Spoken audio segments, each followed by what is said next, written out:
Week 3 of Educational Psychology.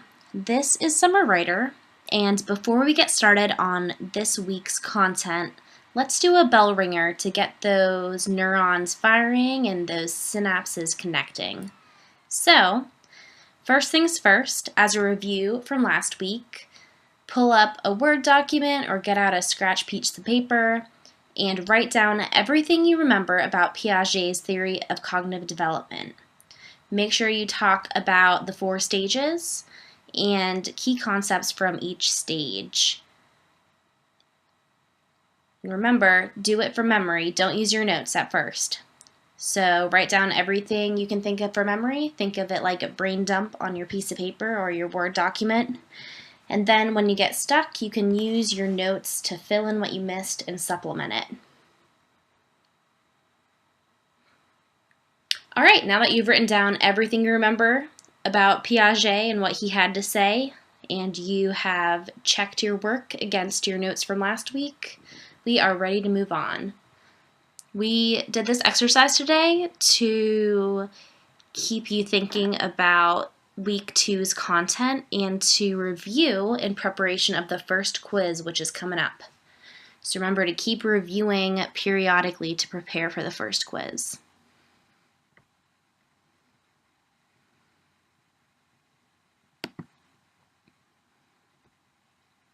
All right, today we're going to be talking about social, moral, and emotional development, which is chapter 3 in your Slavin text. Make sure that you also read the textbook chapter in addition to listening to this recorded lecture. So today we're going to be talking about several different theorists, just like we did last week with cognitive development. The theorists we're going to talk about today are Erik Erikson, Kohlberg, Marcia, and Piaget will make a reappearance because he also has a theory of moral development. And at the very end of the lecture, we're going to talk about how children develop socially and emotionally throughout the school years. Remember to listen all the way through the recorded lecture because somewhere within this lecture there will be an embedded check for understanding activity that you'll be responsible for completing by Saturday at midnight. Let's jump right into things. So first we're going to talk about social development according to the theorist Erik Erikson. According to Erikson, this lovely man off to the side, people pass through 8 stages of development in their lifetime. And according to Erikson, these are psychosocial stages wherein people go through certain crises or critical issues that must be addressed as they pass through the life stage. So once people resolve each psychosocial crisis within the stage, they're able to move on to the next stage. And according to Erikson, most people are able to successfully resolve these crises. However, people who do not completely resolve the crisis will continue to deal with the ramifications of not resolving the crisis throughout their entire life. Here are the 8 psychosocial stages according to Erik Erikson. So as you can see, the stages range from birth to late adulthood. In this lecture, we're going to be focusing on the first 5 because these are the stages that you will be most likely to encounter if you're working with school-age children. So the first, trust versus mistrust, all the way through identity versus role confusion. And if you'd like to learn more about stages 6, 7, and 8, I have posted a supplemental article that you may read at your own leisure to supplement what we're going to talk about today. So now going more in depth into the individual stages. So as I mentioned, the first step is called trust versus mistrust. And this stage, according to Erikson, occurs from birth until 18 months of age. And the goal within this stage is for the child to develop a basic trust in the world. So, if they're able to successfully resolve their crisis during the stage, they will then leave the stage with being able to trust others. If they are unable to successfully resolve this, then they will be mistrustful towards others for the rest of their lives, according to Erikson. Oh, and we are saving the auto recovery file. Thank you, computer. So, what does a child need to be able to successfully complete the crisis in this stage?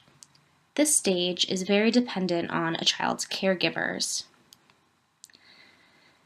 So, for a child to be able to learn to trust others, their caregiver needs to give the child a reason to believe that they can trust the world. So they have to be responsive to the cues that the child gives. If the child cries, then the caregiver needs to go and pick them up and try to figure out what's going on to meet their need. That would lead towards successful resolution of the stage's crisis.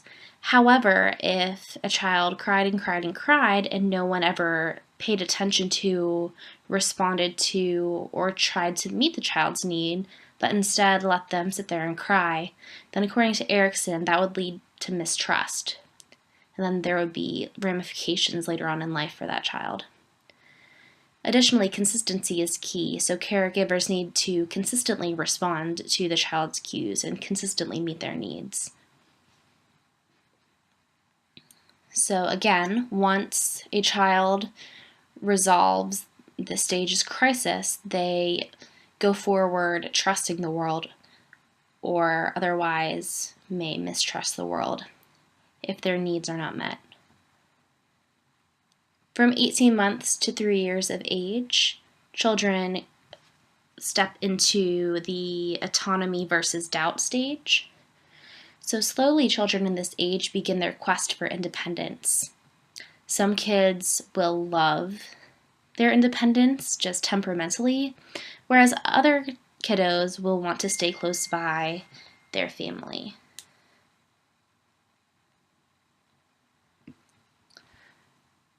The goal of the stage is for the child to develop a healthy sense of independence.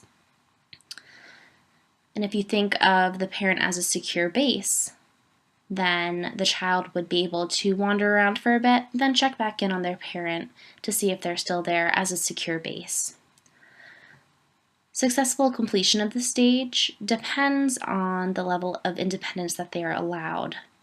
So, as I mentioned, there's free but appropriate exploration, so the child can always refer back to the parent as a secure base, but knows that they're able to explore their world without being hurt, so they know that the parent would step in if needed. Some ways to appropriately support exploration of children in this age is just to allow children to do things on their own. As the adult, you don't want to always do things for them when appropriate. So you want them to be able to learn how to do things on their own. Like they can pick out their own cup to drink out of, brush their own hair, pick out their own clothes. But as an adult, you want to maintain availability to them, remaining in sight and reach during new situations, and providing encouragement for them to explore. The flip side of this would be parents who don't allow for free exploration. Don't allow their child to do things on their own, or frequently scold their children for doing something incorrectly. So if, while potty training, a child has accidents a lot, scolding them for having accidents rather than providing suggestions or providing supports to help them appropriately and successfully potty train in the future. So you want to maintain that balance of letting children independently explore the world around them, but in a safe way. And by appropriately supporting kids within this age, they will successfully emerge and go into the next stage with a sense of independence that they're able to take on the world and do things on their own. The third stage occurs from the ages of 3 to 6, and the tasks within this is initiative versus guilt. The goal of this stage is for children to develop a sense of confidence and eagerness about trying new things and making choices. So again, going from independence of I can go out and do things in the world to confidence and excitedness about trying new things, making choices, and engaging in problem solving. So again, a lot of what occurs during this stage depends on the caregiver. If children are trying out how to solve conflict situations, order food at restaurants, try a new physical task like solving a puzzle, as an adult, try your best not to comment unless they ask. So let them work it out first and then support them or help them. Don't just automatically swoop in and do it for them, because part of the stage is to help them develop that sense of confidence and be able to problem solve and make choices. Another strategy for supporting kids during this age is to let them play. So having them play with others, having them play with you, lets them try out new ideas in different situations. If you think about dress up that during this age, that gives them the chance to try out new situations, new ideas, make decisions. Successful completion of the crisis within the stage depends on how children are made to feel about trying out new things and making choices. So some more strategies that can be used to support kids during this age is to model trying new things. So say you have a child who's afraid to order food at restaurants. First, you can model it to show them the appropriate way to do it, and then you can encourage them to try to order on their own. Along the way, you can discuss their feelings and thoughts about making choices and trying new things. For some kids, trying new things and making choices is scary, so you want to validate that that is a normal response, and then brainstorm strategies to help them feel more comfortable in doing so. Also, Erikson posits that adults should refrain from making children feel guilty during this stage. So adults should try to foster that initiative and trying of new things, not shame or guilt them for trying things. So as an adult, refrain from commenting on how children play when they're trying something new. Instead, let them feel it out and make choices on their own. Additionally, refrain from guilting or shaming children when they've made a mistake. Realize that at this stage, there's a lot of skill development going on. So with any skill, sometimes there will be failures and sometimes there will be successes, and it's all normal on the trajectory of building a new skill. So mistakes are very normal. And rather than guilting or shaming or pointing a finger at what's been done wrong, instead, brainstorm strategies with the child that will help it go more successfully in the future.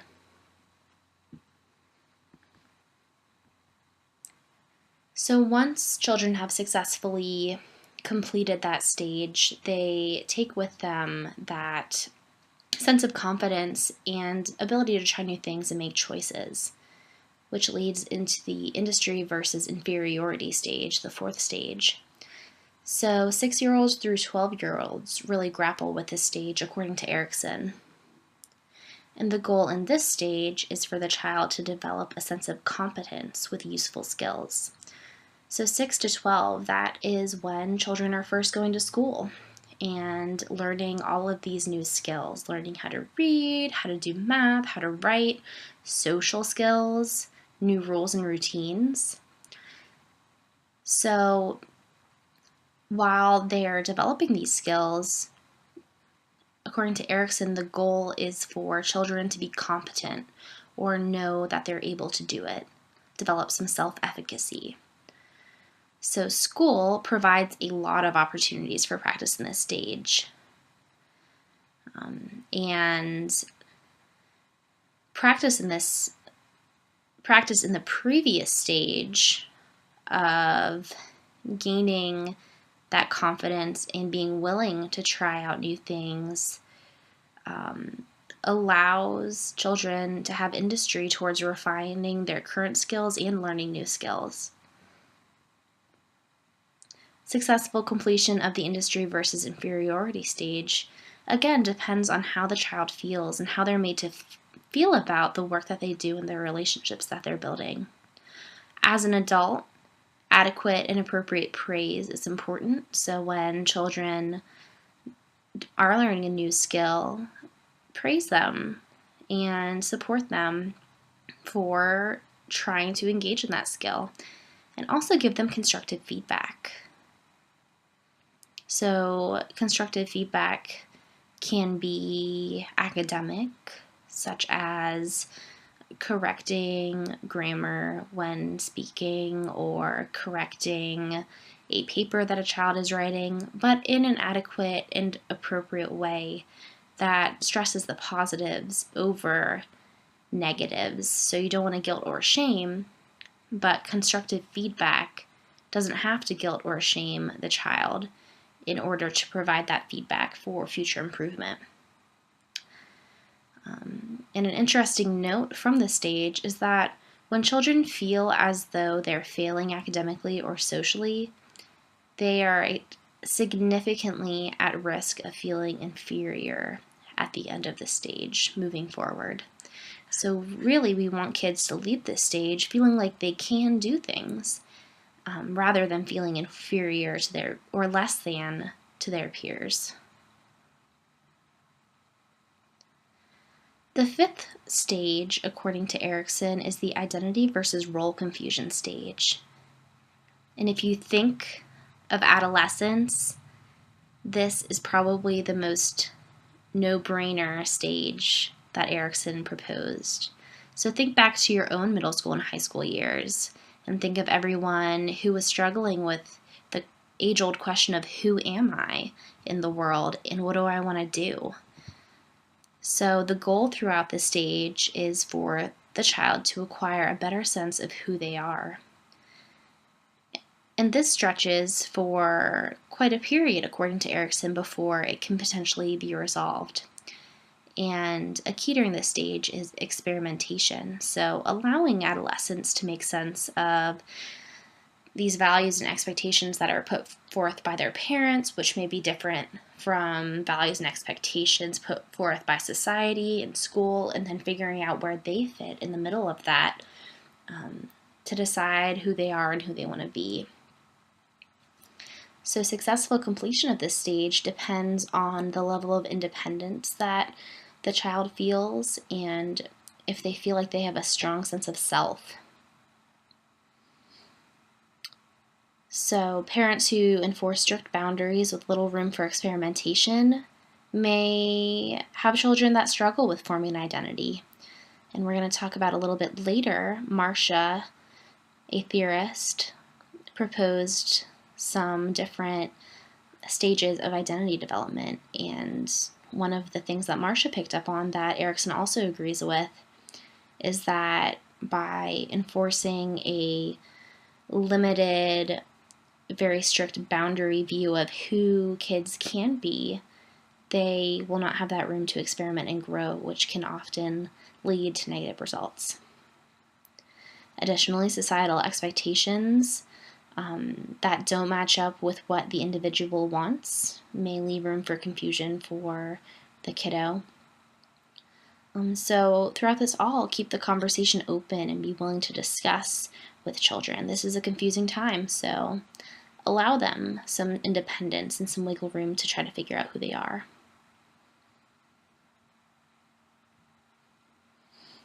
So again, the last three stages of Erik Erikson's psychosocial stage theory range from young adulthood to late adulthood, with the tasks of intimacy versus isolation in young adulthood, generativity versus self-absorption in middle adulthood, and then lastly, integrity versus despair in late adulthood. For the sake of this class, we're going to skip over these because we've really highlighted the main stages that school-age learners go through. But again, if you would like to learn more about these last three stages, go ahead and read that supplemental article that is located on D2L under the Week 3 module. All right, Now is the time for this week's Check for Understanding activity. If you've been poking around the D2L module for this week, you may have noticed at the very bottom there is a submodule called Erickson's Psychosocial Stages in Film. Well, this is where your Check for Understanding comes in. So what I'm going to ask you guys to do is to fill out the sheet that is located within that submodule. And how you're going to fill it out is by watching the video clips that are provided to you below that sheet. They are labeled clip 1, clip 2, etc. And there's a clip for each of Erickson's psychosocial stages in film. So you're going to watch the clip, and then in the appropriate box, you are going to guess which stage of Erickson's psychosocial stage theory the clip is an example of. And I want it to be more than just a guess. I want it to be an educated guess or a hypothesis.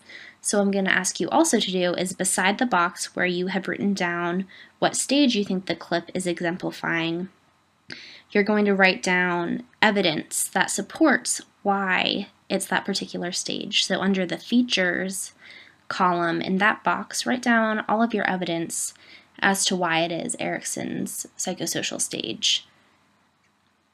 And then you will do that for all 8 video clips.